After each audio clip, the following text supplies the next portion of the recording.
Hello, Powerhouse Smart friends and colleagues. I am so honored today to be sitting with a new Powerhouse Cool Collabs podcast guest. His name is Matt Hudson, and we're going to learn all about him. So I'm not going to take up valuable time and do the introduction because we're going to let him tell his story. But once again, you're here. I'm Wendy Cohen, founder of Powerhouse Companies, and this podcast was really created so that I can share with all of you some of the coolest people in the industry that are open to collaboration and living this life with giving back and an attitude of gratitude. So, without further ado, Matt Hudson, please introduce yourself and tell us your story. Sure, sure. Hello, thanks for having me. My name is Matt Hudson. I am the principal landscape architect of M.Hudson Design in Jupiter, Florida. We specialize in residential design and construction management. We're super fortunate to be in this market down here. It's a really hot market, and we have lots of opportunity. We've been working with some great clients, doing really wonderful projects.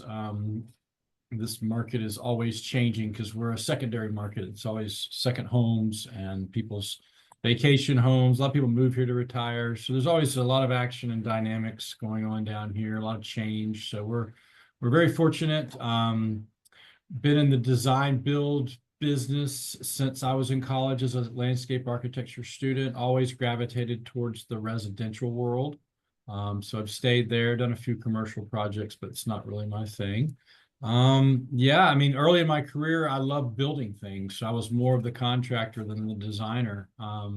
After about a decade of that, I learned that, or I decided, not learned, I mean, there's nothing wrong with being a contractor or a builder, but we shifted more towards the design phase. And now we just, like I said, do construction management. We oversee projects, but we don't staff contractors and equipment and trucks and employees and all that. So we moved out of that phase of things. So, but yeah, that's who we are. I love, meeting Wendy and learning about Powerhouse and the attitude of gratitude. And we hit it off really well on our first call from a mutual friend. And, my life and my firm and my worldview has been driven by, collaboration and communication and empathy. So we talk about those things in our office a lot. I spent the first 20 years of my career not really defining my values, but in the last 5 or 6 years, we've been defining them and really driving them. And it's amazing how often they come up if you define them and live by them. So we talk about those things in our office a lot. It's a lot of what I teach my staff. I tell my clients about our values, and they're very similar to what Wendy's doing here. So a lot of synergy there. Absolutely. And so, Matt, you touched on something that I think is important for the audience is, you and I didn't know each other, whereas, I'm excited that I have a network, but I'm also excited when I meet someone who's, I've never met before. And so Darren Leonardi, who happens to be Darren Joshua Photography, and I knew him years back in the Chicagoland market, and he's in the Florida market as well.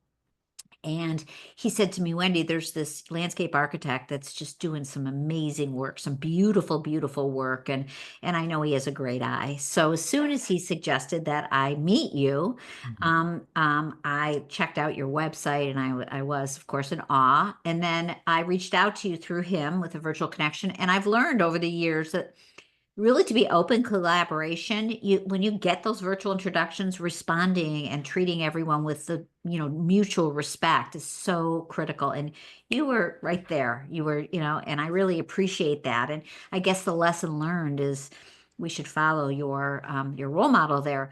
And you and I chatted, and then it led to another conversation. And now you're going to be a speaker Yeah. at the Naples. Moderator, yes. An expert moderator speaker at the Naples Luxury Conference, and a beautiful relationship has started, and there'll be more collaborations as we go. So just getting to meet you, of course, first being excited about the kind of work that you do and your reputation, and obviously the awesome introduction. So let me go back now and talk a little bit about what everyone's going to want to know, and they'll see the link below and how to reach out to you. So you talked about your firm. How long did you go right out of after you were a contractor and go right into opening up your own firm, or where did you get that first initial introduction to being an entrepreneur? Yeah, well, I knew real early in my life that I wasn't a great employee, and I would rather struggle through entrepreneurship than be an employee. And I tell people all the time that, I'm not a good employee. I got too many opinions, I've got too many ideas, I'm too ambitious.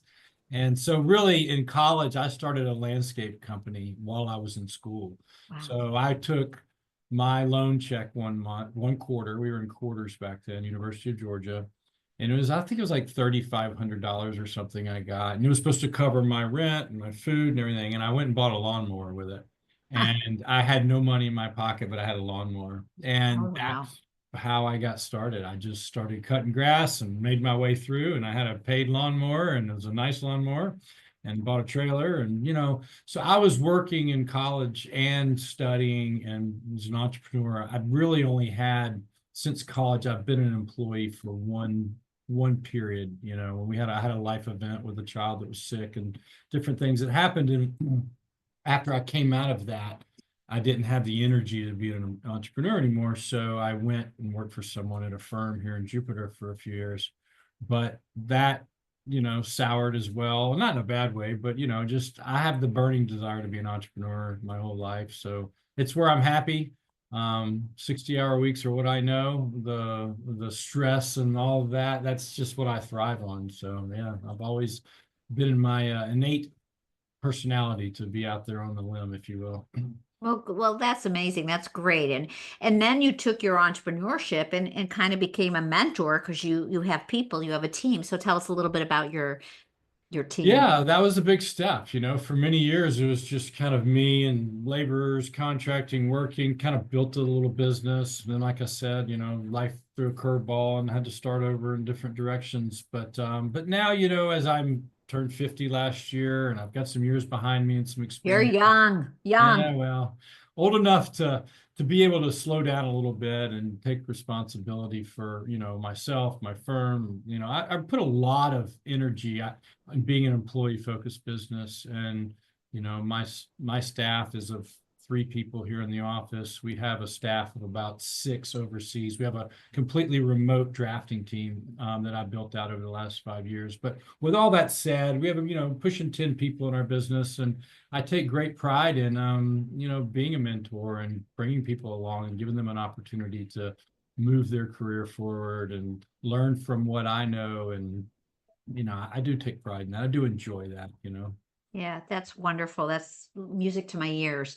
So, as far as collaborating with other architects and other interior designers and builders, how do you find finding those relationships and how have you built this wonderful network you have? Sure, and that's really our core marketing. I mean, we invest a lot into B2B marketing, building relationships with we call them trade partners, referral partners. We don't do a ton of marketing B2C because we value those collaborations, both from a professional experience, but also from a business and marketing experience. So I invest a lot of time in developing those relationships, and it's wonderful when you get the right team together. It makes our job so much more fun and enjoyable to work on these beautiful projects we're fortunate to work on. So we have a suite of architects, custom home builders we work with. Those are our main source of work and collaboration. We overlap with some interior designers a little bit. We do some collaboration with landscape contractors as well, because they're on the front lines with homeowners that buy new homes. They go to the landscape contractor, then they come to us. So that's kind of our mix of referral partners, networking, contracting. You just find the people that fit with you, and you move forward. Yeah, I call that birds of a feather flock together, right? Yes. Like-minded, mutual respect. So, do you just do your work in this Sarasota in this, vicinity, Jupiter, excuse me, Yep. vicinity, or how far do you geographically do your magic? Well, this is where that entrepreneurial story comes, and I try not to complicate who I am, but our firm here, we like to stay within a 30-40 mile radius of this office. But I do have another company that's called My Landscape Architect, where we are a Hmm. nationwide company.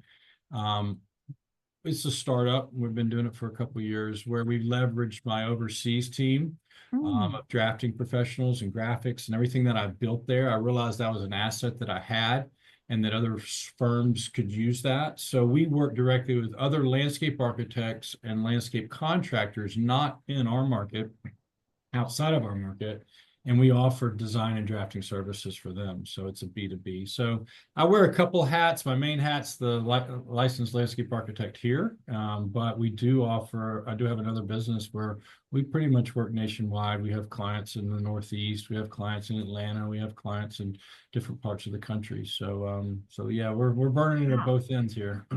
Yeah, so is for the my landscape firm for that division or that separate Yeah. company actually, is it the same level or caliber of projects that you're doing in Florida, or is it all across the board, or? Yeah, it depends on the client.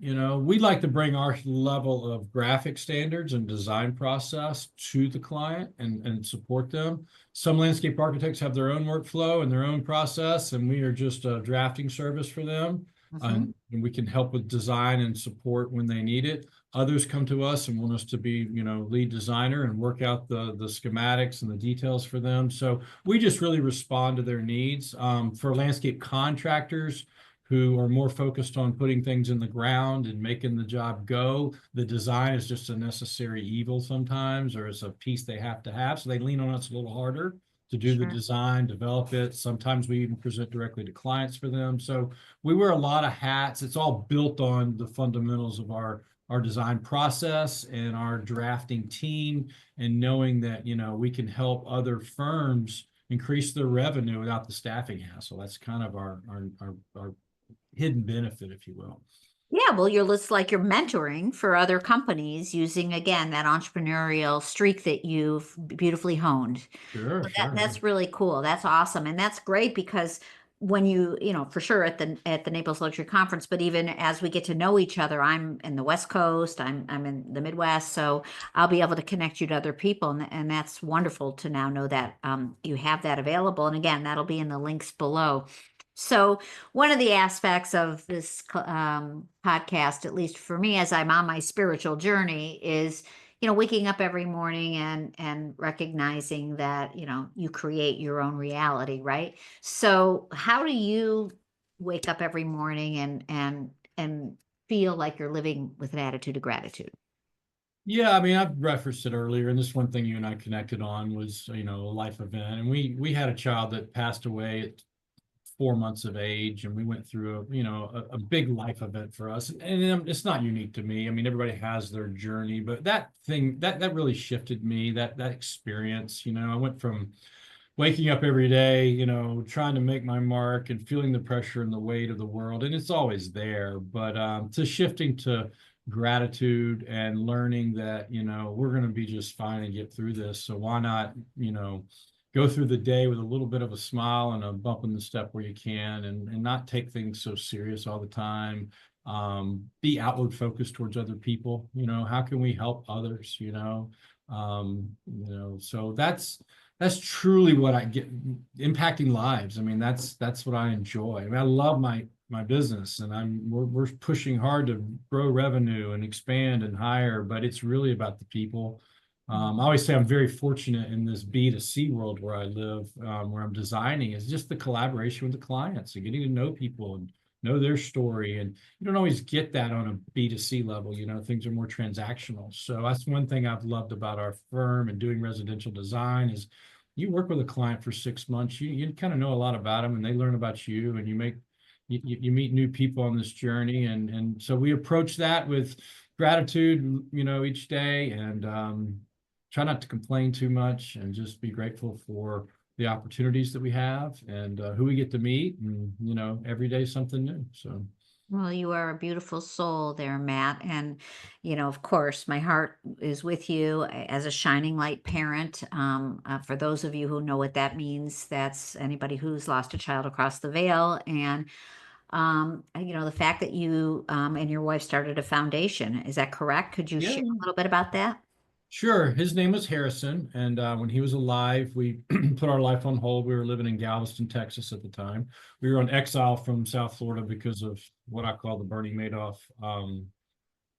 tidal wave that came through here. All my clients are finance customers. That's the big money down here is finance. So we went from, not having any work. So we went to Galveston, Texas. We followed a hurricane over there. We had our second child, Harrison, and he was born sick. He never left the hospital. And we ended up moving back to Florida to be with family to care for him. He lived about 4 months.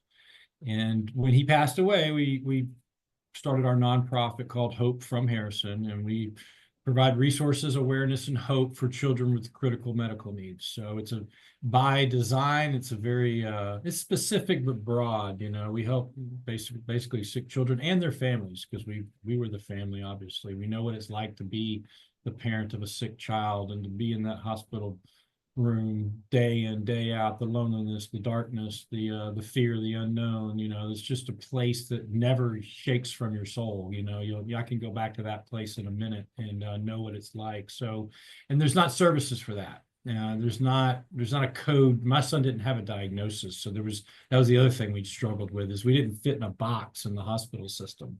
We didn't have a disease that we could link ourselves to. So we find the most value and benefit we can offer the community is just by filling the gaps, and so we started Hope from Harrison to help him live on and help other people. And to be honest with you, it was a response to what the community did for us. So I always say, I had a little thing for a while. They're called Project. And, they're spelled the same way, but it was Project. And our project was to project the love that we received while he was alive back into the community to other people that are going through those scenarios. So that's our core mission, our core belief. And we just show up in people's lives when they're going through it, and we just help them where we can. A lot of it's financial. A lot of it, thanks to my wonderful wife, is emotional. She can talk to the moms and be there for them in ways that I can't, because I didn't give birth. So, but that's it. It's Hope from Harrison. We do an event a year. It's nothing, we'd love to have it grow over time, but right now it's an event a year. We help a family a year, and we fill some gaps and just spread that love back to the community. So. I would love to meet your beautiful wife, and if she's available, she's my guest, if she'd like to join us at the luxury conference. I know it's a drive for you to come to Naples, but if not, maybe another time that we're in town, we can all have dinner, because, what you're doing is so important and so special. And I have to say thank you, and gratitude, such gratitude. Even if it's your only, in what we do, what we can do is reach out to, one or two or three families, or even one person. It's such an impact, because it's like what they call the butterfly effect, where you feel something here and you see the impact across the world. So I love your place that I feel the most alive. You do work, you get busy, you raise kids, you're not always whatever, but that's the place where, for me, the meaning of life comes from. And it's all right there. That's that source, that spirit. That's as spiritual and religious as I get, as being there and feeling that. Because while it's tragic, there was a gift there. And I always say, the darker the night, the brighter the light. And you got to have one to have the other. And the darkest place he took us allowed me to see the most love and light I've ever experienced in my life. So you can't have one without the other. And you can live in the middle your whole life, but he in that journey was a gift, because I got to see how bright things can be, if we just open our eyes to see them. So It's a blessing. It's a blessing to be able to help others and do what we do. And it was a blessing to have him and go through that experience. And that was the biggest takeaway. Back to your question earlier, which I may not have answered as well as I wanted to, is that, when he was sick, there was a moment that came along where everyone, the first month or so, and everyone was saying, what's wrong with him? What's wrong with him? What's wrong with him? And that's natural. Let's fix it. Let's diagnose it. Let's fix it. And then at some point, it all changed for me when I realized that there's nothing wrong with him. He was born exactly who he was supposed to be. As soon as I opened my eyes to seeing that, the whole world changed. And that's kind of something I carry into each day, is, the day's going to be how it's supposed to be. The people you meet are going to be who they're supposed to be. And when you come with an acceptance of that and not a resistance to that, then there's more possibilities for your life. So there's a lot of lessons learned through that process. And again, we just try to pay it forward, Oh my God. Well, talk about attitude of gratitude right there. That is the actual definition, is just understanding that it is what it is and there's a gift in everything. And as much as it could be hard at some certain times, we ebb and flow and we learn with that. And we're all human. We're all spirits having a human experience, right? Correct. And it's all unconditional love. And everything that you just said today, I mean, I share my podcast with everyone, but I also send it to people that I know who really need to hear it. And especially today, there are some people, specific people that I want to make sure get this message, because you say it so beautifully, and you are really sharing a very special gift in articulating that and being there for other people. So I really appreciate that. And I'm so It's our excited to honor. meet you in Yeah, it's our person. honor. I'd Yes. love for you to meet my wife someday too. I tried to get her to come, but she's in her busy time of the year down here in South Florida with her events and such. So we'll catch Well, up with. we'll come there. We'll make a Yeah, yeah. date and we'll come there. Yeah. All right, everybody, on this beautiful day, we hope you've enjoyed meeting the beautiful Matt Hudson Design, M. Hudson Design, right?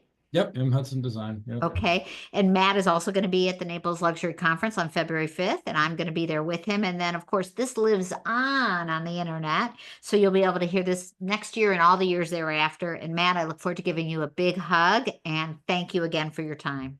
All right. Thank you. Thank you. Appreciate it. Bye now. Namaste.